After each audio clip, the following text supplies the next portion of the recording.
magandang hapon guys. Magandang hapon po. Kami ay natapos na dito sa Goa na hindi nakapag-vlog. Hindi, isang vlog yun. Pero nung nandito na tayo sa Goa, hindi tayo nakapag-vlog. Kasi ang dami naming pinuntahan. May kasama akong 3 pero wala akong videographer. So, ayan, nakapamili na kami. Napamili na yung mga kailangan sa school. Mga basic na kailangan sa school muna. Yung mga yung mga importante lang muna, bag, sapatos, papel, ballpen. Ayan pa lang muna. Saka na yung mga ibang additional na kailangan. Yung importante muna na makapagsimula na. Yun ang importante, yung may bag ka, may sapatos ka na black. Ang uniform okay naman dahil yung dati pa. So ayan, busy na sila at mga busog sila. Baba ka muna Ate Kim, tingnan natin ang gasolina kung aabot dun sa sa bilog. Uy, wag kang tumakbo. Uy, tumatakbo.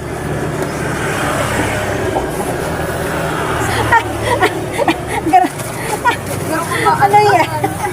Ayan. Ay, marami tayong gas Ate Kim. Umaapaw, nagkarga pa lang kanina ginamit pala to nila Papa. Sige na, sakay ka na. Ang bigat, mga busog. So ayan, kami ay pauwi na. Sana pala nag-vlog kayong 3 doon sa habang nag-i-snack kayo. Hindi kasi ako sumama doon sa hindi ako sumama doon sa night market sa Hipa. Night market. Ayan, tumatakbo kahit hindi pa naka-on. Pabuluso kasi itong kalsada. Kaya tumatakbo kami kahit hindi pa naka-on ang Hindi yan. Tawa. Hindi yan tumatakbo. Oo na.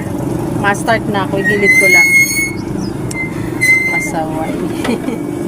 We're going home.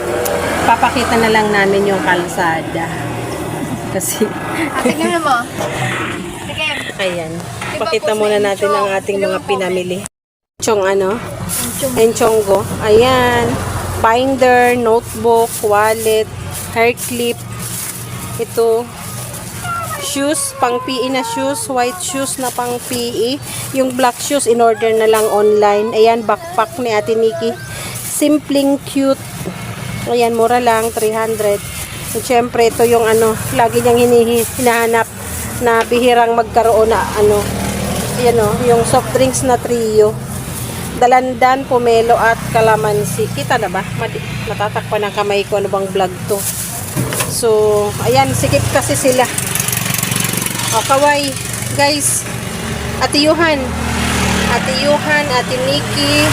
Naku, si Ate Kim nasa likod ko.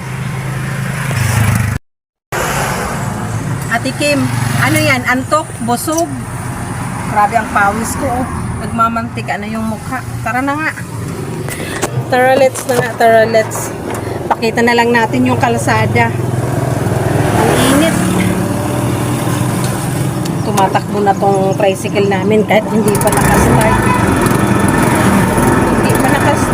Pero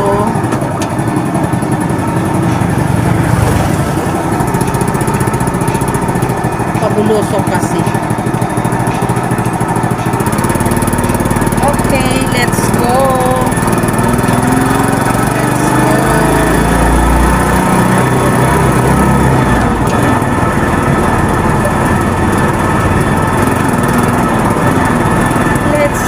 Let's go. Ayan, may sagabal.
Ayan.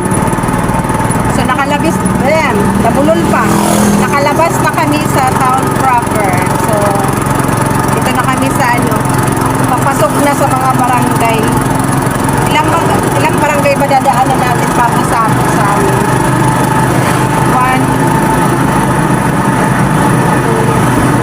3 barangay bago makarating sa amin.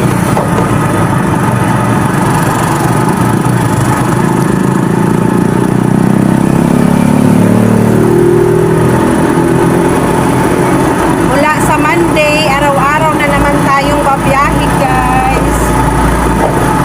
Umaga, maghahatid ng estudyante. At sa hapon, magsusundo. So, dapat araw-araw meron akong 2 vlog para laging may backup. At nang hindi na tayo tamarin mag-upload, basta merong naka-reserve na video. Ayan. Mukhang umuurong yung aking umuurong yung aking cellphone. Walang stand. Paano kasi to medyo pababa yung kalsada. Galing sa town proper, tapos paano sa mga barangay medyo pababa. Tapos yung hangin ay habagat, kaya ayan, kahit hinahina yung makina, parang tinutulak pa palusong. Ayan, ako ay tamang pagano. Kami ay pauwi na. Salamat po sa pagsama sa aming lakad, sa aming pag-shopping. School supply shopping. Ang dami naming pinuntahan, kaya hindi na hindi na na-video lahat. Sa dami ng pinuntahan, palipat-lipat kasi. Iba yung binilihan ng bag, iba yung binilihan ng mga gamit. Ilang store ba pinuntahan natin? 2, 3. Kulang pa. See you again next time, mga ka-farming. Wala ako sa farm. See you again, guys. Ayan, every day nyo na kaming makikita sa mga vlog. Thank you sa support